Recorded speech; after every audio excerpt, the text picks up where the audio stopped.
Welcome to Kenton Teaches. Enjoy the video. In this video, I will explain how to file taxes for Coinbase. Navigating cryptocurrency taxes can seem complex, but with the right approach, it's manageable.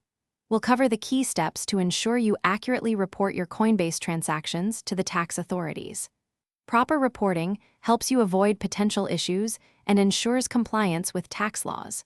Let's get started on simplifying this process for you.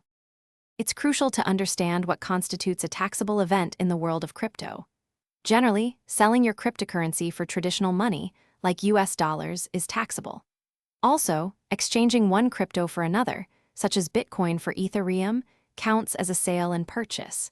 Even using crypto to buy a coffee or an online item is a taxable disposition. Receiving crypto as income or through staking rewards is typically taxed as ordinary income. The next step involves gathering all your transaction data from Coinbase. You can easily download your complete transaction history, often in a CSV format, from your account settings. This report will detail all your buys, sells, trades, and transfers. It's vital to have a clear record of your cost basis for each cryptocurrency, which is the original price you paid. This data is fundamental for calculating your capital gains or losses. Once you have your data, it's time to report. For capital gains and losses from selling or trading crypto, you'll typically use IRS Form 8949, Sales and Other Dispositions of Capital Assets. The totals from this form then transfer to Schedule D of Form 1040.